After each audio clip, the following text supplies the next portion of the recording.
तो hello friends, this side Priyanshu. मैं सभी को स्वागत करता हूँ एक बार फिर हमारे YouTube channel book you seat now पे। तो जैसे कि आपने पहली मेरी वीडियोस देखी हैं जिस पे मैंने आपको कुछ ब्रांचेस के ऊपर डिटेल में वीडियो बना के रखी है, जिसमें मैंने सारी चीज़ें बता के रखी है कि 0 to 1,20,000 के बीच में जो भी रैंक अगर आपकी लाई कर रही है तो वहाँ पर आपको कहाँ कहाँ कौन कौन से स्टेट पे फोकस करना चाहिए, कहाँ आपको गवर्नमेंट मेडिकल कॉलेज मिलेगा, कहाँ आपको प्राइवेट मेडिकल कॉलेज के लिए जाना पड़ेगा, और अगर प्राइवेट मेडिकल कॉलेज के लिए जा रहे हैं तो क्या बजट आपका पर ईयर जाने वाला है। साथ ही साथ हमने उस वीडियो में बताया रखा है कि इस पर्टिकुलर रैंक टू उस पर्टिकुलर रैंक तक आपको कौन कौन से कॉलेजेस में स्टेट्स में फोकस करना चाहिए जहाँ पर आपको वो ब्रांच पर्टिकुलर ईजिली ऑप्ट होते हुए दिखाई देगी। हमने 4 ब्रांच के ऊपर अभी तक वीडियो बना ली है। उसमें आपकी एमडी डर्मा हो गई, रेडियो हो गई, पीडिया हो गई और आपकी मेडिसिन हो गई। फर्दर जो ब्रांचेस हैं उनके ऊपर भी वीडियोस आपके हमारे चैनल पे मिल जाएंगी, तो आप हमारा चैनल जरूर सब्सक्राइब करके रखिए, साथ ही साथ बेल आइकन जरूर दबाएं। साथ ही साथ अगर मैं बताना चाहूँ, जो आज मैं वीडियो लेके आया हूँ ये आपके रिक्वायर्ड डॉक्यूमेंट्स के ऊपर है, जो आपकी नीट पीजी 2023 के काउंसलिंग में बहुत ही इंपॉर्टेंट रोल रखने वाले हैं। कौन कौन से डॉक्यूमेंट्स रहेंगे आपको 0 टू लेकर मैं जितने भी डॉक्यूमेंट्स अराउंड 25 डॉक्यूमेंट्स के अराउंड आपको लगेंगे इस काउंसलिंग में, चाहे हम ऑल इंडिया 50% कोटा की काउंसलिंग की बात करें या फिर हम अपने स्टेट कोटा की काउंसलिंग की बात करें। तो ये जो डॉक्यूमेंट्स हैं, कुछ डॉक्यूमेंट्स आपके पास होंगे, कुछ डॉक्यूमेंट्स आपको अपडेट कराने पड़ेंगे, कुछ डॉक्यूमेंट्स आपको अपने कॉलेज से लेने जाना पड़ेगा। तो ये डॉक्यूमेंट्स आपको अभी से ही रेडी रखना पड़ेगा, क्योंकि कहीं ना कहीं जो आपकी काउंसलिंग है, जैसे कि आपके हेल्थ मिनिस्ट्री ने बताया था कि वो मिड ऑफ जुलाई से स्टार्ट करा देंगे, ऐसा बताया गया था। हालांकि अभी 3 से 4 महीने अवेलेबल हैं, लेकिन फिर भी आप अपने डॉक्यूमेंट्स जो हैं वो कहीं ना कहीं आप अपने रेडी करके रखिए, अपडेट करके रखिए, तो वो ज़्यादा बेनिफिशियल रहेगा। क्योंकि at a time of counselling काफ़ी ज़्यादा हड़बड़ाहट हो जाती है, तो उसमें जो डॉक्यूमेंट्स होते हैं कहीं ना कहीं दिक्कत फेस होते हुए दिखाई देती है, अपडेट नहीं होते हैं कुछ डॉक्यूमेंट्स आपको कलेक्ट करने के लिए इधर उधर करना पड़ता है, अपने पर्टिकुलर कॉलेज जाना पड़ता है, तो उसमें काफ़ी ज़्यादा दिक्कतें फेस करने को मिलती है। तो ये डॉक्यूमेंट्स की मैं सीरीज लेके आया हूँ जिसमें सारी चीज़ें आपको बताऊंगा, चाहे वो ऑल इंडिया कोटा के लिए हो या स्टेट कोटा के लिए हो, सारे डॉक्यूमेंट्स आपको 1 by 1 बताने वाला हूँ। तो वीडियो शुरू करने से पहले मैं बता दूं, जो कोई भी हमारे चैनल पर नया आया है प्लीज़ हमारे चैनल को सब्सक्राइब कर लीजिए, क्योंकि ऐसी इन्फॉर्मेटिव वीडियोस हम अपने हमारे चैनल पर आपको देखने को मिलेगी रिगार्डिंग नीट पीजी 2023 काउंसलिंग। और साथ ही साथ अगर आपने हमारा टेलीग्राम चैनल ज्वाइन नहीं किया रखा है तो लिंक डिस्क्रिप्शन मिल जाएगी, वहाँ से जाकर आप चेकआउट कर सकते हैं, क्योंकि कोई भी फर्दर अपडेट होता है जिस पर मैं वीडियो नहीं बना पाता हूं तो वहां पर आपको वीडियो देखने को मिल जाती है, अपडेट देखने को मिल जाता है। साथ ही साथ अगर आप हमारे थ्रू पेड काउंसलिंग करवाना चाहते हैं, अपनी काउंसलिंग हमारे थ्रू करवाना चाहते हैं, हमारे एक्सपर्ट्स के थ्रू करवाना चाहते हैं, तो उसके लिए गूगल फॉर्म भी लिंक डिस्क्रिप्शन में दिया गया है, वहाँ से गूगल फॉर्म भर सकते हैं। हमारी एक्सपर्ट्स जो भी होंगे गो थ्रू करेंगे, आपको एक मिनिमल जो अमाउंट होता है पेड सर्विसिंग का वो आपको पे करना पड़ेगा। हमारे एक्सपर्ट्स आपसे बात करेंगे, आपको सारी चीज़ें बताएंगे, कहाँ पर आपको पर्टिकुलर कॉलेज, कहाँ पर पर्टिकुलर ब्रांच आपको मिल जाएगी, जो भी आपका बजट है पर्टिकुलर या जो भी आपका रैंक है उसके अकॉर्डिंग। तो वीडियो शुरू कर तो हमारा जो मेन टॉपिक उसको शुरू करते हैं। नंबर पे आता है हमारा रिवाइज्ड स्कोर कार्ड। जैसे कि आपको मालूम ही होगा कि 2 से 3 दिन पहले आपका एक रिवाइज्ड स्कोर कार्ड आया हुआ है, उसको आप डाउनलोड कर लीजिए, क्योंकि वो आपके लिए बहुत इंपॉर्टेंट होने वाला है, क्योंकि उसमें आपके application number and other things, उसमें हर चीज़ मेंशन रहती है, रोल नंबर एवरीथिंग।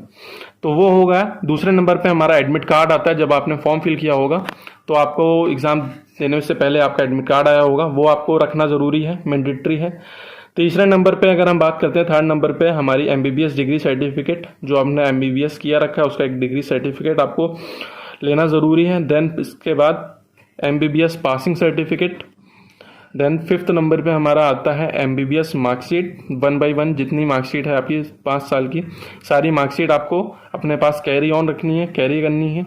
चाहे आप काउंसलिंग में जाएंगे तो आपको अपलोड करनी पड़ेगी, और अगर किसी भी एडमिशन लेने जाएंगे कॉलेज में, जब अगर सीट मिल जाती है तो ये सब आपको कैरी करना पड़ता है। Original plus 1 set of document, scan copy, sorry. MBBS marksheet हो गया। देन फिफ्थ नंबर पे हमारा 6 नंबर पे हमारे आएगा इंटर्नशिप सर्टिफिकेट। जो आपने 1 साल का इंटर्नशिप किया होगा उसका सर्टिफिकेट आपको मिला होगा, क्योंकि उसमें डेट ऑफ इंटर्नशिप रहती है कि कब तक आपने की रखी है और कहाँ पर आपने की रखी है। उसका एक नंबर होता है, वो नंबर भी इंपॉर्टेंट होता है, तो उसके लिए इंटर्नशिप सर्टिफिकेट मांगा जाता है। देन 7 नंबर पे हमारा एमबीबीएस रजिस्ट्रेशन आता है, जो किसी भी आप स्टेट या किसी भी सेंट्रल लेवल पे आप करवाए होंगे, उसका सर्टिफिकेट मैंडेटरी होता है। देन हमारा 8 नंबर पे 10th और 12th की मार्कशीट आती है, वो आपको कैरी करनी होती है या अपलोड करनी पड़ती है काउंसलिंग के टाइम पे। देन हमारा 9th नंबर पे आधार कार्ड आता है, ठीक है, वो बच्चे का कैरी करना पड़ता है। देन 9th नंबर पे कास्ट सर्टिफिकेट, अगर कैटेगरी आपकी ओबीसी SC ST है तो फिर आपको उसके लिए कास्ट सर्टिफिकेट जो आपका बनवाना पड़ता है वो आपको कैरी करना पड़ता है। लेकिन एक चीज़ और, जो आपका कास्ट सर्टिफिकेट होता है उसमें आपको हर 3 साल में उसको अपडेट करवाना पड़ता है। तो होपफुली आप अपडेट करवा चुके होंगे, अगर नहीं करवाया तो अभी भी आपके पास 1 महीने का समय है, 10 से 15 दिन लगता है अपडेट होने में। तो वो अपडेट आप करवा लीजिए, बहुत मैंडेटरी रहेगा आपके लिए और बेनिफिशियल रहेगा। देन हमारे 11th पे आता है माइनॉरिटी सर्टिफिकेट। अगर आप किसी माइनॉरिटी से बिलोंग करते हैं like Jain, Sikh, Muslims, then आपको इसके लिए सर्टिफिकेट बनवाना बहुत ज़रूरी होगा, क्योंकि कुछ कॉलेजेस होते हैं जहां पर, या डीम्ड यूनिवर्सिटियां होती हैं जहां पर आपकी मुस्लिम माइनॉरिटी या किसी भी माइनॉरिटी की सीट्स अवेलेबल होती हैं इंडिविजुअली, तो वहां पर आपको काफ़ी ज़्यादा सहायता मिलने वाली है। तो वो डॉक्यूमेंट आप रेडी करा लीजिए, अगर नहीं है तो आप करवा लीजिए, 10 से 15 दिन में वो भी आपका रेडी हो जाएगा। देन 12th नंबर पे हमारा जो डॉक्यूमेंट आता है वो हमारा एलिजिबिलिटी क्राइटेरिया सर्टिफिकेट आता है। ये मेनली तमिलनाडु और कर्नाटका स्टेट के लिए मैंडेटरी होता है। देन 13th नंबर पे जो हमारा डॉक्यूमेंट आता है वो हमारा certificate from head of institute, या फिर हम सिंपल लैंग्वेज में कहें कि वो MCI से आपके जिस कॉलेज से आपने MBBS किया है वो MCI से अप्रूव्ड थी या नहीं थी, उसका वो आपको हेड ऑफ डिपार्टमेंट से, हेड ऑफ इंस्टीट्यूट से आपको सर्टिफिकेट लेके आना होता है। वो आपको एक सर्टिफिकेट प्रोवाइड करते हैं, उसमें ये चीज़ पब्लिश होती है, लिखी होती है, सॉरी। देन हमारे 14 नंबर पे आता है गैप सर्टिफिकेट। अगर आप MBBS के बाद अगर आप PG परस्यू करते हैं 2 साल 3 साल बाद या गैप लेते हैं तो उसका एक गैप सर्टिफिकेट बनवाना पड़ता है। वो आप नोटरी पैड पे बनवा सकते हैं कि आपने इतने दिन क्या किया। अगर प्रिपरेशन किए तो आप उसमें मेनली लिखवा सकते हैं हर चीज़, या अगर किसी कॉलेज या किसी के अंडर काम किया तो वो सब आप उसमें लिखवा सकते हैं। देन हमारा मेडिकल फिटनेस सर्टिफिकेट आता है, वो आप किसी भी MBBS डॉक्टर से करवा सकते हैं। देन 16th नंबर पे हमारा माइग्रेशन सर्टिफिकेट आता है, ये आपको कॉलेज से मिलता है। देन डोमिसाइल सर्टिफिकेट आता है कि किस डोमिसाइल से आप बिलोंग करते हैं। देखिए सेंट्रल में तो आपको कोई इशू नहीं होता है जब आप ऑल इंडिया काउंसलिंग करते हैं, जब आप स्टेट की काउंसलिंग करते हैं उसमें आपको बहुत ज़्यादा मैंडेटरी होता है आपके डोमिसाइल सर्टिफिकेट, इसलिए ये भी बहुत इंपॉर्टेंट है, आपको इसको भी करवा लेना चाहिए। देन हमारा 18th नंबर पे जो हमारा डॉक्यूमेंट आता है वो हमारा ट्रांसफ़र सर्टिफिकेट आता है, TC, जो आपको कॉलेज से मिलती है, वो आपको रखनी है। 18 नंबर पे तेलुगु सर्टिफिकेट आता है, ये आपके जैसे कि कुछ जगहें, जैसे आप पौंडीचेरी ले लीजिए, वहाँ पर भी कुछ स्टेट यूनिवर्सिटीज़ हैं जो तेलुगु के लिए, पीपल्स के लिए एक अलग से कोटा मिलता है, तो उसके लिए तेलुगु सर्टिफिकेट बहुत मैंडेटरी है। ये तेलुगु लोगों के लिए, पौंडीचेरी साइड के लोगों के लिए मैंडेटरी है, आप उसके लिए ये सर्टिफिकेट अपना बना सकते हैं। देन 19th नंबर पे जो डॉक्यूमेंट आता है वो हमारा NOC सर्टिफिकेट आता है। अगर आप किसी भी गवर्नमेंट में हॉस्पिटल में काम कर रहे हैं या फिर किसी भी प्राइवेट हॉस्पिटल में काम करते हैं तो एक NOC सर्टिफिकेट आपको उधर से बनवाना पड़ता है, वो आपको कैरी करना पड़ता है at the time of counselling और at the time of admission.